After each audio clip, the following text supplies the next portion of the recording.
오늘 새벽 하나님께서 주시는 성경 말씀입니다. 신약 성경 에베소서 1장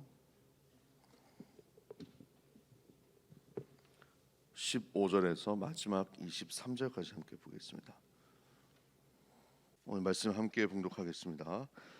이로 말미암아 주 예수 안에서 너희 믿음과 모든 성도를 향한 사랑을 나도 듣고 내가 기도할 때 기억하며 너희로 말미암아 감사하기를 그치지 아니하고 우리 주 예수 그리스도의 하나님 영광의 아버지께서 지혜와 계시의 영을 너희에게 주사 하나님을 알게 하시고 너희 마음의 눈을 밝히사 그의 부르심의 소망이 무엇이며 성도 안에서 그 기업의 영광의 풍성함이 무엇이며 그의 힘의 위력으로 역사하심을 따라 믿는 우리에게 베푸신 능력의 극히 크심이 어떠한 것을 너희로 알게 하시기를 구하노라.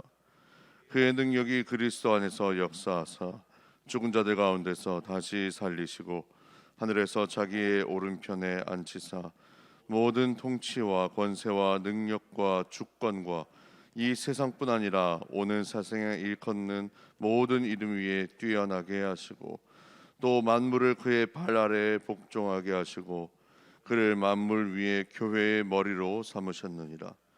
교회는 그의 몸이니 만물 안에서 만물을 충만하게 하시는 이의 충만함이니라. 아멘.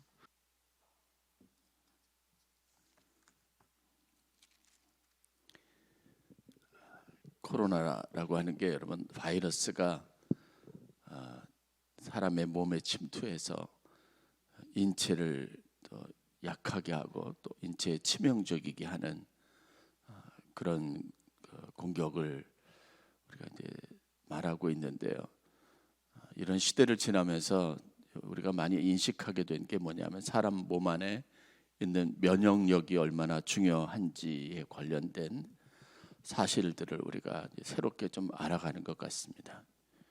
사람 몸 안에 있는 면역력에 따라서 어떤 사람은 바이러스의 공격에 심각하게 건강이 무너지는 경우들도 있고요. 심지어는 이 바이러스와 싸우기 위해서 몸에 놓는 인위적으로 놓는 이게 주사, 그러니까 백신이 되겠죠. 백신조차도 이겨내지 못하는 그런 경우들을 우리가 보게 됩니다. 내 몸이 그동안 내 건강 상태가 어느 정도 됐는지를 점검하는데 그 기초가 되는 게 바로 면역력에 관련된 겁니다. 내가 건강한가 아닌가 이것도 역시 면역력의 문제라는 것을 알 수 있습니다. 그래서 여러분들이 몸에 면역력을 높이는 노력들을 많이 해야 합니다. 그래야 건강해질 수 있습니다.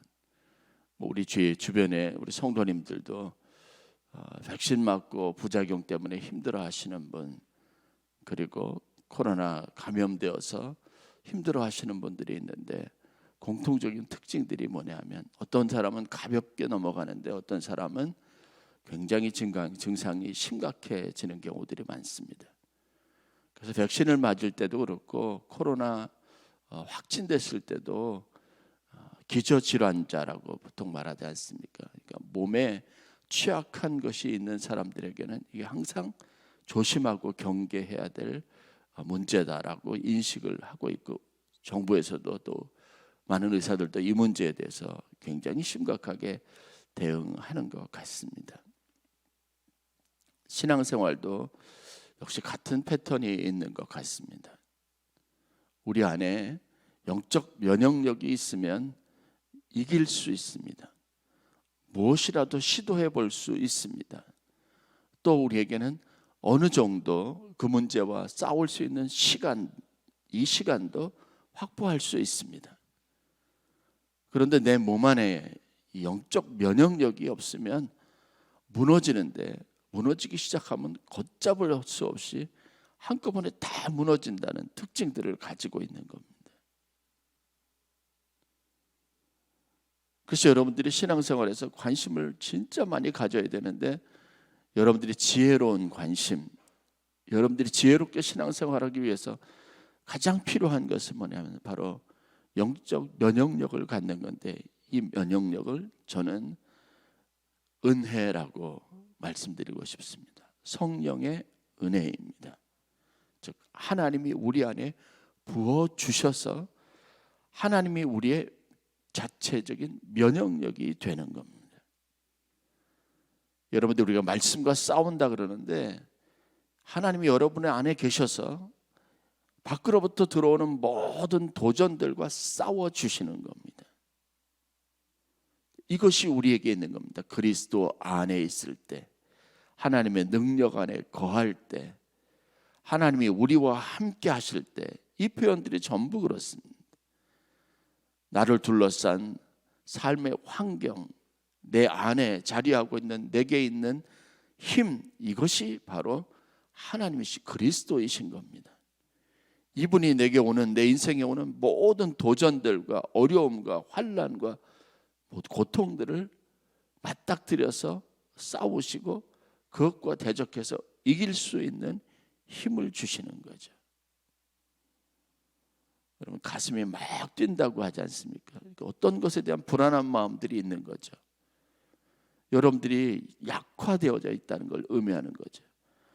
그런데 어떤 경우들은요, 무슨 이야기를 듣던 어떤 문제를 경험하든 이게 별로 심각하게 느껴지지 않는 경우들도 있습니다. 그거는 바로 내가 가지고 있는 자신감이에요. 마찬가지로 하나님이 우리와 함께 하신다라는 이 전제를 가지고 모든 문제를 보면 희한하게 그 문제들이 심각하게 여겨지지 않아요. 면역력이 있고 건강하다면요, 백신을 맞는다고 해서 백신 부작용에 대한 염려도 별로 없습니다. 코로나에 확진된다고 해서 이것도 별로 부담이 없습니다. 요즘 같은 경우는 어떤 분들은 차라리 코로나 확진이 빨리 돼서 그냥 지나갔으면 좋겠다는 거예요. 백신을 맞고 코로나 확진된 사람을 슈퍼 항체를 가진 사람이라고 말하지 않습니까? 그 표현이 가만히 살펴보면 굉장히 의미 있는 이야기입니다.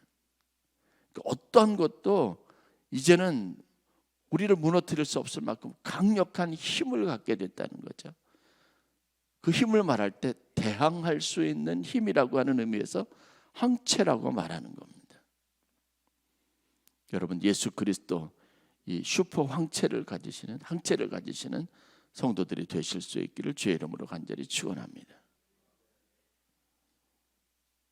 이 문제는 여러분들이 정말 심각하게 생각해 볼 필요가 있어요. 하나님이 나와 함께 계시면, 하나님이 나의 하나님이 되시는데 무슨 두려움이 있겠습니까? 하나님이 나의 구원자가 되시는데 무엇 때문에 우리가 불안할 이유가 있겠습니까?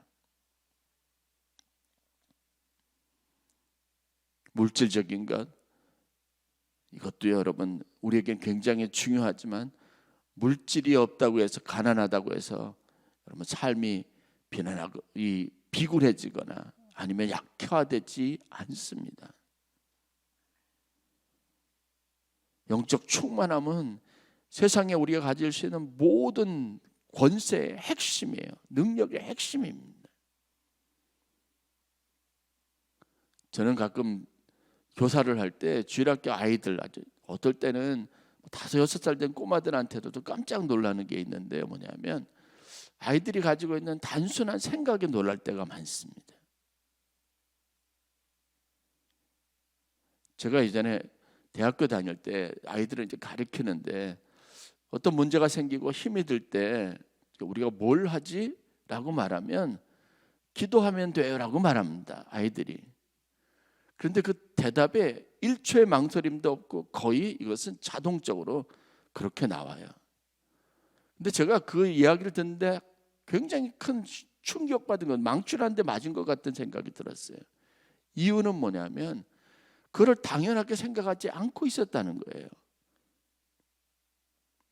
근심하고 염려하고 무엇 때문에 불안해하고 하는 거죠. 근데 저는 말씀을 가르쳐야 되니까 가르치면서 그냥 학교에서 공부할 때 수업 시간에 질문하는 것처럼 던졌는데 이 아이들은 해맑은 눈으로 기도해야죠 하는 거예요. 그런데 그게 하나님의 음성으로 들려진 기억이 있습니다. 여러분들이 문제 생길 때, 어떤 상황 가운데 있을 때 기도해야지라고 하는 것이 자동적으로 여러분들이 마음속에 떠오르는 생각이 돼야 합니다. 이게 면역력이에요. 어떤 문제를 딱 직면했을 때 그 문제와 싸울 수 있는 영적인 힘이 내게 나를 버티고 있는 겁니다. 그 문제를 맞닥뜨리는데 가장 먼저 딱 나오는 겁니다. 힘을 갖는 거죠. 제가 장황하게 서두에서 이 말씀을 드리는 것은 사도 바울이 오늘 본문에서 말하고 있는 것, 정확하게 말하면 그가 교회를 생각하면서, 에베소 교회와 성도들을 생각하면서 항상 하나님 앞에 기도했던 것이 무엇인지 기도의 내용을 소개하고 있는 본문이기 때문에 그렇습니다. 그냥 기도만 한 것이 아니라 오늘 15절 16절로 이어지는 말씀을 보면 내가 너희를 생각할 때, 모든 성도를 생각할 때마다 항상 하나님 앞에 기도하고 감사하는 거예요. 여기에는 다른 생각이, 다른 여지가, 다른 가능성이 들어올 여지가 전혀 없습니다. 저는 이 말씀이 무슨 뜻인지 충분히 알 것 같아요. 여러분 한 사람 한 사람을 생각할 때는 다 장단점이 있고 신앙의 깊고 얕음 이런 것들이 다 존재할 수 있어요. 그런데 그런 것들을 배제하고 떠나서 하나님이 함께 하신다고 하는 전제를 가지고 하면 여러분 어떤 사람이든 여러분들이 어떤 형편에 있든 간에 하나님 앞에 갖는 확신이 있습니다.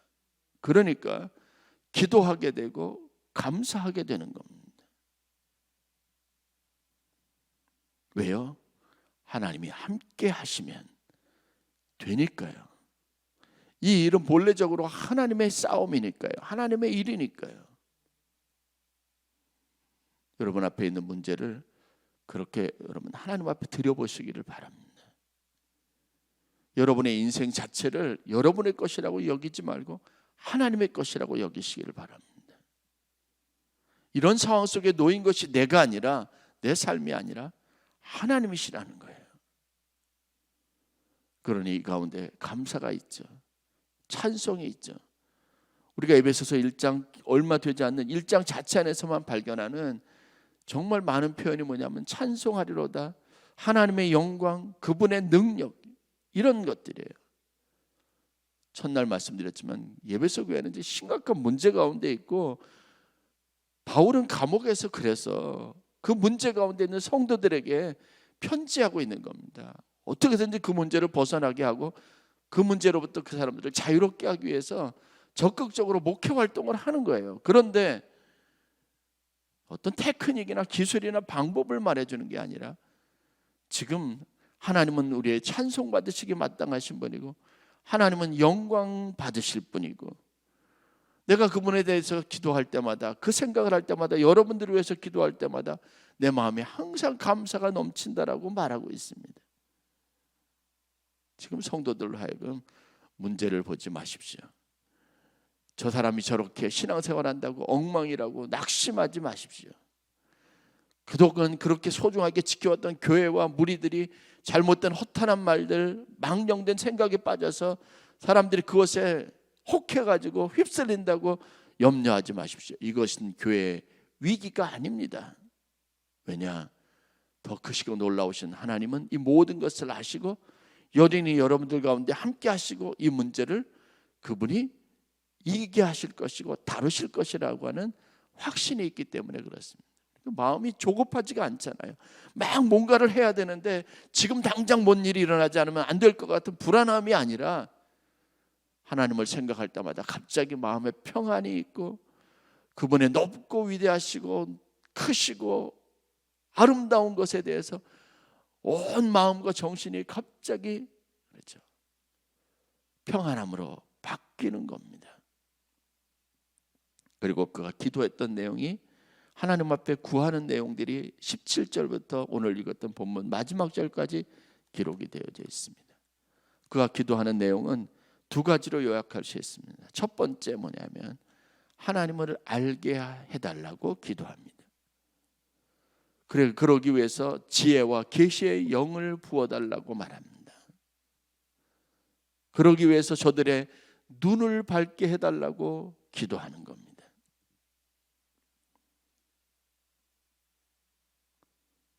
Know him better. 하나님을 더 잘 알게 해달라고 기도하는 겁니다. 여러분, 우리가 하나님을 아는 것이 힘입니다. 이스라엘 백성들이 영적으로 약화된 것을 가지고 호세아서에서 너희들의 모습을 보아라. 지금 너희들이 어떤 형편 가운데 있는지 보아라. 그리고 그들의 모습을 적나라하게 보여주는 게 호세아가 고멜이라고 하는 여인과 결혼하는 과정을 통해서 직접 경험하게 한 거예요. 그런데 여러분, 호세아서 메시지의 핵심이 뭐냐면요, 너희들이 이 정도라고 하는 것을 말하기 위해서 호세아 선지자를 세운 게 아니에요. 너희들이 이러한 형편 가운데 있지만 너희를 향한 하나님의 사랑이 어떠한지를 알라라고 하는 겁니다. 그래서 뭐라고 해요? 여호와를 힘써 알라라고 말합니다. 여러분, 우리가 어떤 사람이라는 거 모르나요? 다 알죠. 그건 우리에게 도움이 되지 않아요. 하나님은 그 취약한 백성에게, 멸망할 백성에게, 무너지는 백성들에게 말하는 겁니다. 여호와를 알자.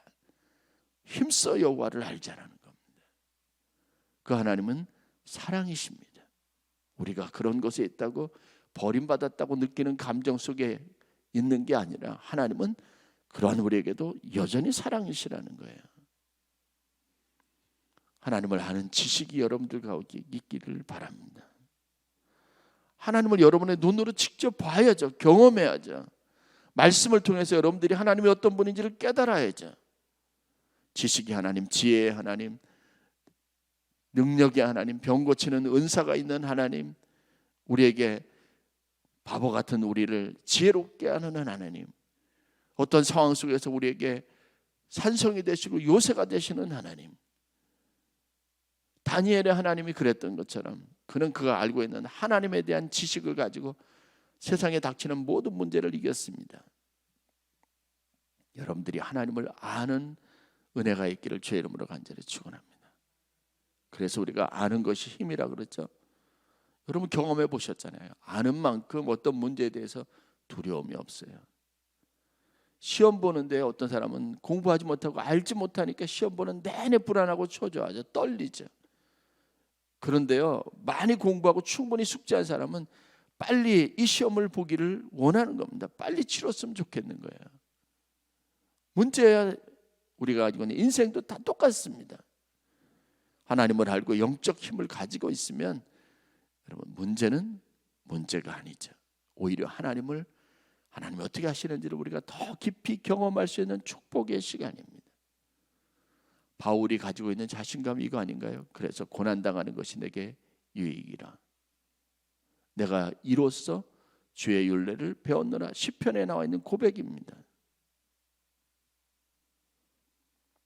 더 깊이 알고 더 우리가 상상하지 못했던 어떤 차원의 하나님을 만나는 기쁨이 있는 거죠. 두 번째 말하는 것은 하나님을 아는 것과 더불어서 하나님의 능력으로 충만하기를 위해서 기도하는 겁니다. 왜 하나님을 아냐? 왜 알 필요가 있냐면 그분의 능력으로 우리가 충만하게 하기 위해서 그러는 겁니다. 아는 것이고 힘이고 능력입니다. 바울이 기도의 궁극적인 목표가 뭐냐면 오늘 설교 제목처럼요, 세상이 우리 발 아래에 있는 거예요. 하나님은 이 발 아래 세상을 두시고 모든 것을 다 덮고 계시는 충만함이라고 말하고 있습니다. 만물을 그 발 아래에 두시는 충만함이라고요. 여러분 이 소망을 가지세요. 내가 하나님을 믿고 알기에 세상의 모든 일들은 내 발 아래에 있는 것들입니다. 즉 내가 다 알 수 있고 볼 수 있고 내가 다 다스릴 수 있고 정복할 수 있고 극복할 수 있고 내 인생에 나를 무너뜨리고 침범하지 못할 그 어떤 것 정도예요. 하나님에게 이 충만함을 주시옵소서 기도하시고 하나님의 넘치는 위로가 여러분 삶 가운데 있기를 주의 이름으로 간절히 축원합니다. 영적 면역력을 기르세요. 하나님을 아는 일에 그리고 그분의 능력으로 충만한 일에 여러분들이 복을 누리는 성도들이 되시길 바랍니다. 이 사순절 고난주간이 주는 영적 의미가 바로 거기 있어요. 죽음의 공포, 십자가의 두려움을 이길 때 비로소 우리가 부활의 산소망, 하나님이 주신 진정한 부활의 능력을 소유할 수 있습니다.